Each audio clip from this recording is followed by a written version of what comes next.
Hello friends, welcome to future coaching. तो आज हम लोग बीएड के बारे में कुछ जानने की कोशिश करते हैं।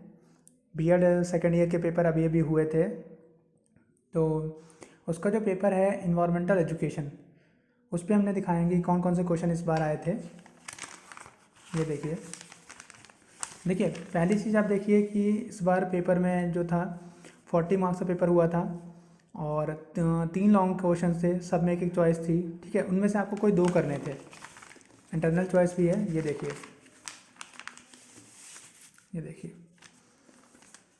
Explain the term man and his environment, describe structure function and components of ecosystem. Important question है। इसके बाद discuss the meaning causes on and effect of green house effect. ठीक है, ये भी इंपॉर्टेंट क्वेश्चन है। देखिए फ्रेंड्स, अभी मैं आपको सिर्फ क्वेश्चन बता रहा हूँ। अगर आप लोगों को इस वीडियो को ज़्यादा लाइक करेंगे और मेरे चैनल को सब्सक्राइब करेंगे तो मैं इन्वायरमेंटल एजुकेशन की वीडियो बहुत ही अच्छे से बनाऊँगा। देखिए, describe the features of environmental awareness through environment education for secondary school students. ठीक है, ये भी बताना है आपको। आगे देखिए, why is India considered as a mega diversity nation, explain, ये भी बताना है। What are the main sources of water, what are the causes of increasing scarcity of water, give suggestions for proper use of water. अब देखिए, मैं आपको एक चीज़ बताता हूँ कि किस तरीके से आप जो है क्वेश्चन आंसर अटैम्प्ट कर सकते हैं। देखिए, अब आदमी इंसान और उसके इन्वायरमेंट के बीच में रिलेशन बताना है। आपके पास ये वाला ऑप्शन है कि या तो ये कर लीजिए या तो ये कर लीजिए कि मीनिंग बताइए, कॉज बताइए, effect of green house gas बताइए। ग्रीन हाउस इफेक्ट अगर आपको अच्छे से पता है तब तो आप बता सकते हैं, लेकिन अगर मैन और इन्वायरमेंट आपको नहीं भी पता है तब भी आप बता सकते हैं इसके बारे में। ठीक है, ये एक चीज़ आप हमेशा ध्यान रखिएगा बीएड के पेपर देने से पहले कि आपको ये नहीं देखना कि मतलब एग्जैक्ट डेफिनेशन वगैरह सब कुछ नहीं देखनी। बीएड में आप अपनी मर्ज़ी से कुछ भी लिख सकते हैं। ठीक है, बस उसका जो है आंसर है थोड़ा सा क्वेश्चन से मैच करना चाहिए, सही सलामत होना चाहिए, आपको पासिंग मार्क्स आराम से मिल जाएंगे। तो इंसान और उसके पर्यावरण के बारे में हर कोई जानता है। ठीक, तो उसका अगर आपको ये क्वेश्चन नहीं आ रहा, इसका एग्जैक्ट आंसर नहीं पता, तो आपको ये वाला अटैम्प्ट करना चाहिए। ठीक, अब देखिए, describe the features of environmental awareness. Environmental awareness का एजुकेशन में पूछा गया है सेकेंडरी स्कूल स्टूडेंट्स के लिए, तो इसके कुछ आंसर एग्जैक्ट है। अगर आपको ये नहीं पता तो आप ये लिख सकते हैं कि why is India considered as mega diversity nation. इसके लिए बस आपको एक चीज़ पता होनी चाहिए कि आखिर डाइवर्सिटी क्या होता है। डाइवर्सिटी आपको पता है कि मतलब अलग अलग चीज़ें, कितनी अलग अलग चीज़ें हैं इंडिया में। अब आपको पता है इंडिया में पहाड़ भी हैं, प्लेन्स भी हैं, माउंटेन्स भी हैं, हिल्स भी हैं, तो इतनी सारी चीज़ें, नदियाँ हैं, डिज़र्ट भी हैं, बहुत अलग अलग डाइवर्सिटी इंडिया में। कल्चर में ले लो, हर जगह में हिंदू भी हैं, मुस्लिम भी हैं, सिख भी हैं, ईसाई, मतलब इसीलिए हर चीज़ अलग अलग है इंडिया में, इसीलिए डाइवर्सिटी कहते हैं। तो ये आंसर हम लोग बना के लिख सकते हैं। तो इन दोनों आंसर में हम लोगों को ये वाला आंसर लिखना चाहिए।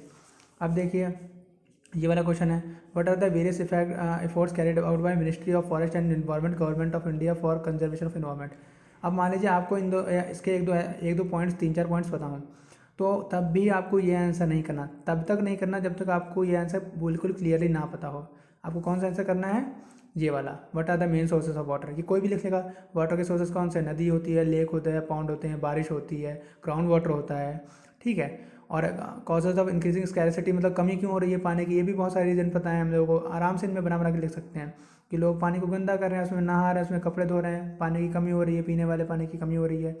आप क्या कहते हैं, बारिश, बढ़ते प्रदूषण के साथ बारिश भी कम होती जा रही है। जैसे जैसे नेचर चेंज हो रहा है, बारिश की भी कमी हो रही है, प्रदूषण के साथ पानी वैसे ही कम हो रहा है पीने वाला। तो इसके पॉइंट आप बना के लिख सकते हैं। ठीक, हम लोग खेती में पेस्टिसाइड्स वगैरह डालते हैं, वो पेस्टिसाइड्स ज़मीन सूख लेती है और कहाँ पहुँच जाता है, नदी में, ग्राउंड वाटर में पहुँच जाता है। ठीक है, ग्राउंड वाटर में पहुँच जाता है, इसीलिए वो भी पीने लायक नहीं बचता, और समुद्र का पानी हम लोग पी नहीं सकते। तो नॉर्मल सी बात है। अब देखिए, सेक्शन बी में आपका क्या है। सेक्शन बी जो है आपका, इसमें भी देखिए, इसमें आपको वही आंसर लिखने हैं जिनके बारे में आपको एग्जैक्ट सही से पता हो। ठीक, जैसे 2 × 4 = 8 मार्क्स का है, 4 मार्क्स के 2-2 क्वेश्चन हैं, 2 क्वेश्चन आपको एक्सप्लेन करना है। अब देखिए, एक्सप्लेन ओजोन लेयर डिप्रेशन, इसके बारे में आपको अच्छे से पता होना चाहिए, तभी आप लिख सकते हैं। What do you mean by environmental ethics and values, ये भी आपको अच्छे से पता होना चाहिए। Mention effect of mining on man and environment. ठीक है, तो एक और क्वेश्चन है, explain food webs in brief, what is the water logging and salinity. ठीक है, give the significance of conservation of biodiversity, ये आप बना के लिख सकते हैं कि आखिर बायोडाइवर्सिटी को बचाने की ज़रूरत क्या है। What are the causes of water pollution बिल्कुल बना के लिख सकते हैं, 4 में से 4 नंबर मिल सकते हैं कि पॉल्यूशन आखिर क्यों हो रहा है। What are the causes of and effects of thermal pollution, ये भी बना के लिख सकते हैं।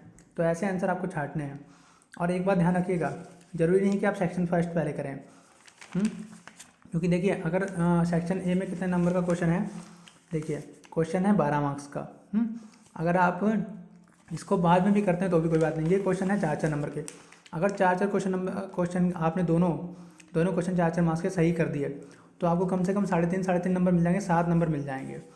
ठीक है, थोड़ा टाइम आपका जो बचेगा, अगर इसमें आपने थोड़ा थोड़ा भी लिख दिया इसमें, देखिए अगर आप ये 12 नंबर का क्वेश्चन बिल्कुल ही सही लिखते हैं तब भी आपको 10 से ज़्यादा नंबर नहीं मिल रहे हैं। ठीक है, अगर बाद में आप करते हैं तो आप पूरी तरह से नहीं भी लिख पाए, मान लीजिए एक पूरा सही से लिख लिया, एक थोड़ा कम भी लिख पाया, तो क्या होगा, इसमें आपको कितने मिल जाएंगे, 10। ठीक है, और इसमें कितने, दूसरे वाले में कितने मिल जाएंगे, 9 लगभग।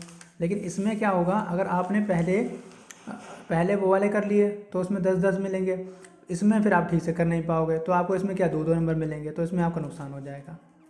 ठीक है, उसके बाद वेरी शॉर्ट आंसर, इसके लिए तो आपको पढ़ना ही पड़ेगा, इसके लिए कोई शॉर्ट ट्रिक नहीं है, लेकिन मैं सीरीज़ चलाऊंगा तो सब कुछ बताऊंगा कि कौन कौन से क्वेश्चन इसमें मोस्टली आ सकते हैं। Thank you and have a nice day.